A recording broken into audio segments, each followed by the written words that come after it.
You want local flavor? That's what Keith Elm is. Keith Elm has always been local flavor, real, just real straight up. I got a friend, his name is Murray. He plays bass for the old 97's. I've known him since he was in high school. As far as rec goes, I remember I was featured in an art show at a gallery, again, a couple blocks away, and he was just starting out, and he was a roving minstrel walking around playing acoustic guitar and singing. Frank and I just happened to be sitting in front of the calendar one day, and I said, okay, Jason's wondering if we want to do this. Yep. So it's interesting to think about this show coming together, because I've had a long time to think about doing a show like this, especially since I've been shooting the old 97's for a couple decades now. But at the same time, we had pretty short notice.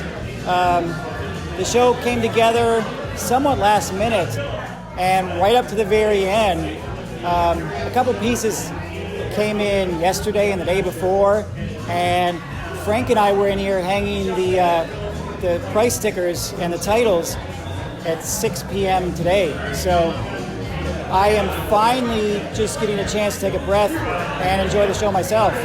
He wanted to curate the show itself and the shot itself, so he chose which works that I presented to him, and then he said, however you want to present it. So I said, the bigger the better. Let's go bold. And he knew I had shots of them, but most of mine are recent. So this is fun to see everybody's old stuff from back in the day, which I don't have. So I'm having as much fun as anybody. It's like, this is your life kind of thing. You know, I walked in here the day before yesterday briefly, and I was like, holy shit, look at this place. Well, I just walked in, and on first blush, I gotta say that it's very strange. It's like being in a time machine. I think when I was a kid, I used to hear about an old show from the 50s called This Is Your Life, and this has the feeling of what that must have been like. You sort of, on the old show, people from your past would come in and they'd stand behind a curtain and talk, and you had to guess from their voice who they were.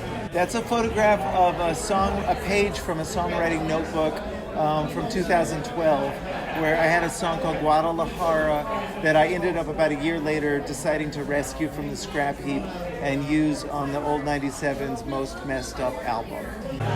I think 50 is doable. I'm looking at Ken and Murray are the oldest, and they just got to hang in there another 25 years. We would truly be old 97's then, wouldn't we?